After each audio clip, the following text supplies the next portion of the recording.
Halo Sobat Belajar dan teman-teman sekalian, salam jumpa dan salam hangat dari saya. Pertama-tama, izinkan saya untuk memperkenalkan identitas saya. Nama lengkap saya Arnold Lucian Senedison. Saya dari kampus Universitas Katolik Santo Paulus Ruteng dengan program studi Pendidikan Guru Sekolah Dasar dari kelas 2021C.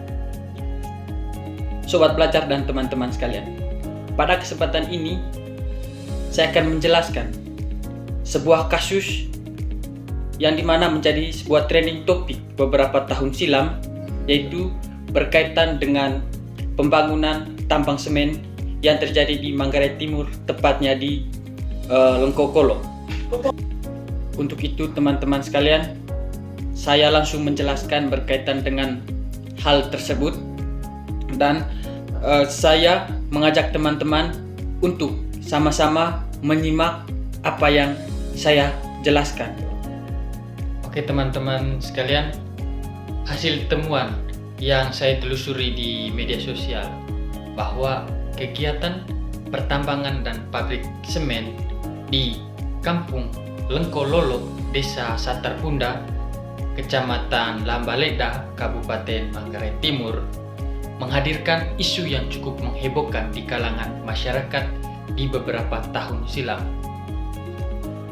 Yang dimana teman-teman, pembangunan tambang dan pabrik semen dari PT Istindo Mitra Manggarai atau IMM dan PT Singa Merah ingin menggunakan lahan di kampung tersebut sebagai sasaran yang ingin ditujukan.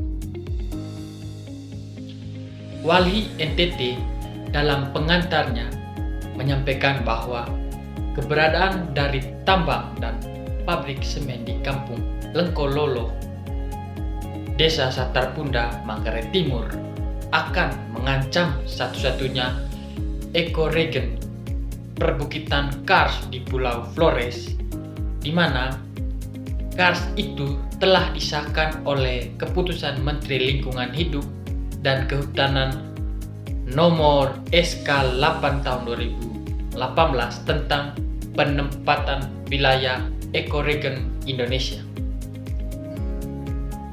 Jika tambang dan pabrik semen ini dibangun, suplai air bersih bagi masyarakat akan terganggu. Berbicara tentang tambang, tambang memang menghasilkan keuntungan yang sangat besar, akan tetapi harus dibayar mahal oleh kerusakan lingkungan dan eksistensi kebudayaan masyarakat setempat.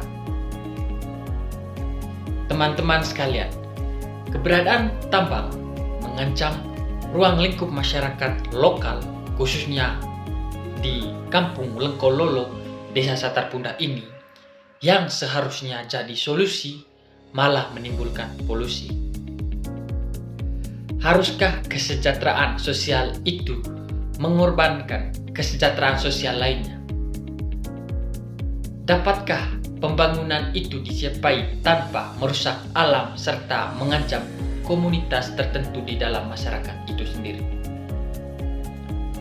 Menurut inisial MR menyatakan bahwa sebelumnya aktivitas pertambangan mangan oleh PT Istindo Mitra Perdana yang pernah beroperasi di desanya yang masih satu lokasi dengan tambang batu gemping ini atau tambang ini menyebabkan debit air berkurang serta sawah-sawah berhenti produksi selama 3 tahun lamanya.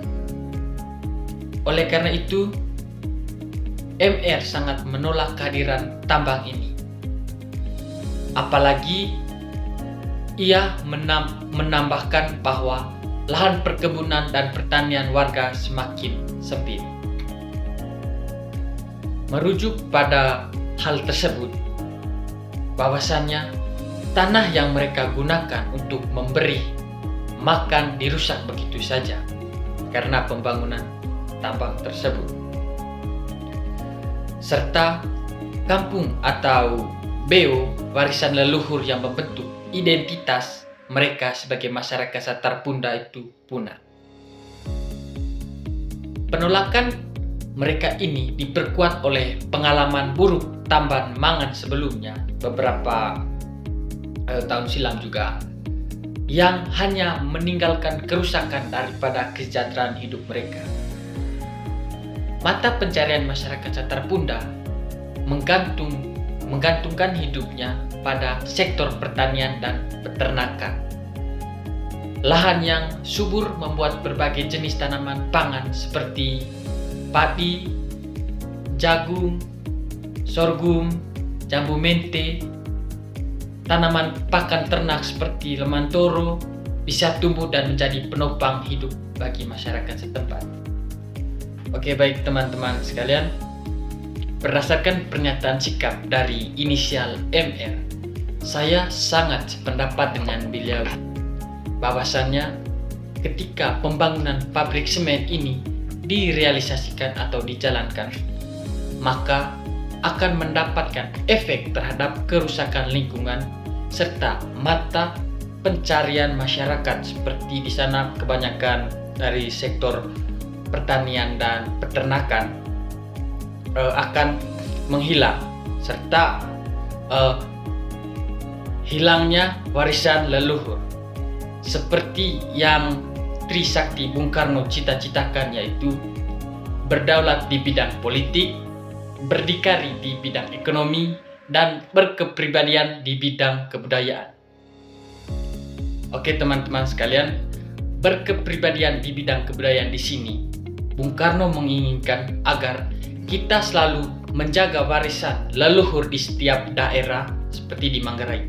Mengapa saya katakan Manggarai? Karena kasus yang saya angkat ini adalah di Manggarai, yang pada hakikatnya kita harus melestarikan 5 filosofis budaya Manggarai, yaitu Gendang One, Lingko Peang, Wae Teku, Compang Bate Takung, Natas Bate Laban, yang artinya tempat ini dijadikan sebagai tempat berinteraksi, sebagai tempat tinggal, kebun dijadikan sebagai sumber hidup, air sebagai sumber minum, serta tempat persembahan untuk leluhur.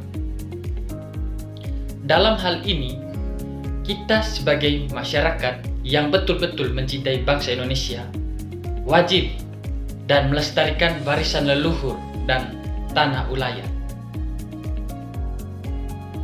Oke teman-teman sekalian, pembangunan tambang dan pabrik semen di desa Satar Punda juga melanggar Undang-Undang Nomor 32 Tahun 2009 tentang perlindungan lingkungan hidup, seperti dalam bab 1 pasal 1 mengungkapkan bahwa perlindungan dan pengelolaan lingkungan hidup adalah upaya sistematis dan terpadu yang dilakukan untuk melestarikan fungsi lingkungan hidup dan mencegah terjadinya pencemaran atau kerusakan lingkungan hidup, dan meliputi perencanaan, pemanfaatan, pengendalian, pemeliharaan, pengawasan, dan penegakan hukum. Oke teman-teman sekalian, saya sudah menjelaskan tadi bagaimana dinamika sebuah kasus pertambangan dan pabrik semen yang terjadi di desa Satar Punda. Dan kali ini saya juga menawarkan solusi, ya menurut saya, di mana solusi yang saya tawarkan itu pemerintah harus berpikir 2 kali, karena jika pembangunan pabrik semen tersebut terus bergulir atau berjalan, maka akan menyebabkan dampak yang cukup berbahaya, karena lokasi yang akan dibangun itu terletak di bibir pantai yang lama-kelamaan akan berdampak buruk, sehingga mengancam terhadap lingkungan dan kehidupan masyarakat di sana. Ada beberapa hal yang mungkin akan terjadi jika pembangunan tersebut dijalankan. Yang pertama di sini adalah gangguan sumber air. Ekosistem Karts yang menjadi lokasi proyek tersebut sebagai pengantar udara Kerusakan tersebut dapat menyebabkan hilangnya mata air dan kekeringan yang berkepanjangan. Poin kedua di sini adalah pencemaran tanah dan air. Limbah dari aktivitas tambangan tersebut yang berpotensi mencemari tanah dan sumber air sehingga mengancam kesehatan masyarakat serta pertanian dan peternakan. Poin ketiga di sini adalah kerusakan ekosistem. Kehadiran tambang dapat merusak habitat, membahayakan keanekaragaman, dan mengubah fungsi ekosistem. Teman-teman yang saya banggakan, itu tadi ulasan serta informasi yang saya paparkan terkait kasus tersebut. Bila mana ada kekeliruan atau tingkah laku saya yang kurang berkenan di hati teman-teman, saya mengucapkan mohon maaf.